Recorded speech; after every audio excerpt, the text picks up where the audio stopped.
Ô Silvio, chama atenção, né, que o mesmo ministro do TSE, que nós vimos aí um trecho da coletiva falando que nenhum caso de nenhuma operação de fiscalização da Polícia Rodoviária impediu que os eleitores votassem no dia das eleições, seja primeiro ou segundo turno, é o mesmo ministro que autorizou a prisão do diretor da Polícia Federal, Silvinei Vasquez.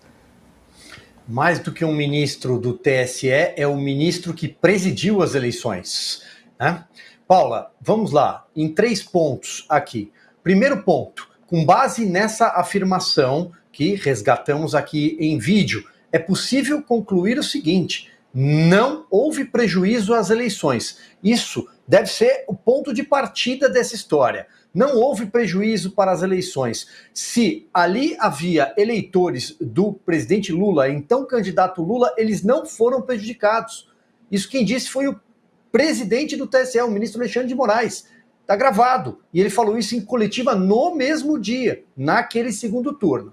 Esse é o primeiro ponto. Não houve o crime, né? Vamos partir daí. E outra, não estamos falando de crime de corrupção, mensalão, petrolão, covidão, não. Estamos falando sobre uma suposta operação da Polícia Rodoviária Federal, ou seja, o uso da máquina pública para fins eleitorais. Agora, vamos para o segundo ponto. Com base em quê? Porque, ao contrário do que estamos assistindo hoje o dia inteiro, a imprensa tradicional, a velha mídia, dizendo que há uma fartura de provas, tem gente já condenando o Silvinei. Veja, nós lemos, nós temos os documentos. Antes do programa, todos tivemos acesso. O ministro Alexandre de Moraes levantou o sigilo. O que eu encontrei ali foi o seguinte: funcionários da Polícia Rodoviária Federal, subordinados ao Silvinei Vasquez, trocaram ali mensagens sobre reuniões da Polícia Rodoviária para determinar blitz em determinadas regiões do país. Isso é normal. Quem acompanha a eleição sabe que isso é natural, porque é para impedir o voto de cabresto desde que o Brasil é Brasil. Isso é para impedir coronelismo, compra de votos na véspera da eleição, boca de urna, isso é muito normal. E a Polícia Rodoviária Federal, que trabalhou com enorme eficiência no governo Jair Bolsonaro, nunca houve tanta apreensão de drogas, por exemplo, e polícia efetiva na fronteira como no governo Jair Bolsonaro. Trabalhou no dia das eleições para fiscalizar o ônibus, buscando ônibus clandestinos. A gente sabe que esses líderes regionais embarcam pessoas nesses ônibus para votar em troca de cesta básica, em troca de algum dinheiro, muitas vezes. Há relatos sucessivos, e não só em eleições majoritárias para presidente da República, mas eleições municipais. Acontece com mais frequência, inclusive. Então, a Polícia Rodoviária Federal estar atenta a isso é um problema? Não, absolutamente não. Está desempenhando o seu papel.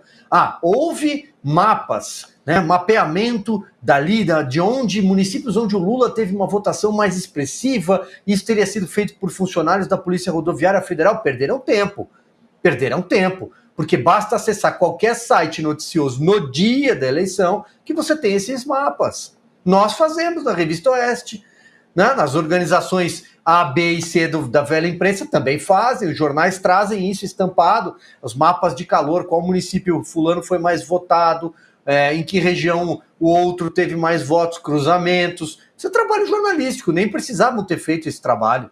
Bastava recortar e colar o mapa da internet. Bom, terceiro ponto que eu quero tocar, e aí talvez o ponto grave. Paula, prisões preventivas são excepcionais. Elas deveriam ser, segundo o artigo 282 e o 302 do Código de Processo Penal.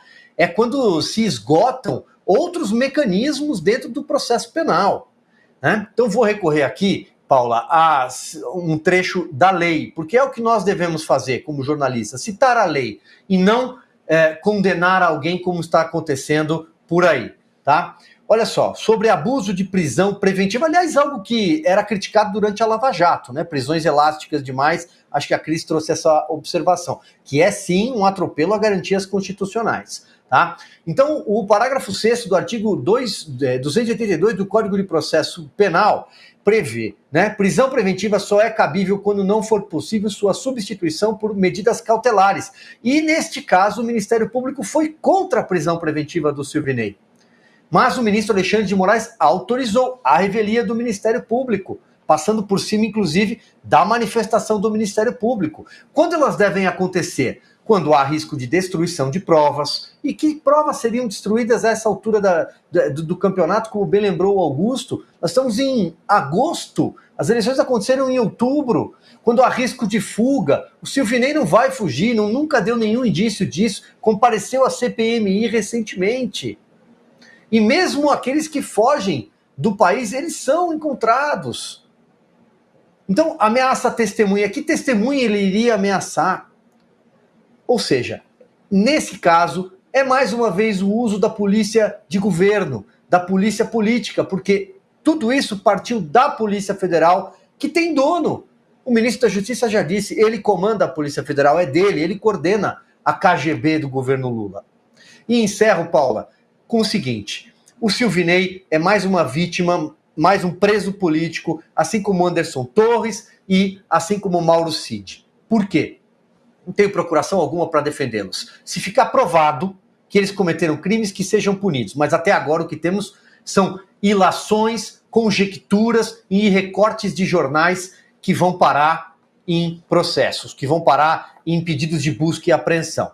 Tá? Mas são presos políticos numa tentativa de fechar o cerco ao presidente Jair Bolsonaro. Numa tentativa de que em algum momento, talvez ali, presos durante meses, muito tempo, algum pudesse dizer assim, foi o presidente Jair Bolsonaro que mandou eu fraudar, dar um golpe, e aí, enfim, aí tudo talvez acabasse, né? Cris, eu quero te ouvir a respeito da prisão do ex-diretor da Polícia Rodoviária Federal, mas vou pedir para a produção exibir novamente esse trecho da coletiva do ministro Alexandre de Moraes, que também é presidente do TSE. Isso, em alguns casos, retardou a chegada dos eleitores até a sessão eleitoral, mas em nenhum caso impediu os eleitores de chegarem às suas sessões eleitorais. Esses ônibus em nenhum momento retornaram à origem, ou seja, eles prosseguiram até o destino final e os eleitores que estavam sendo transportados votaram.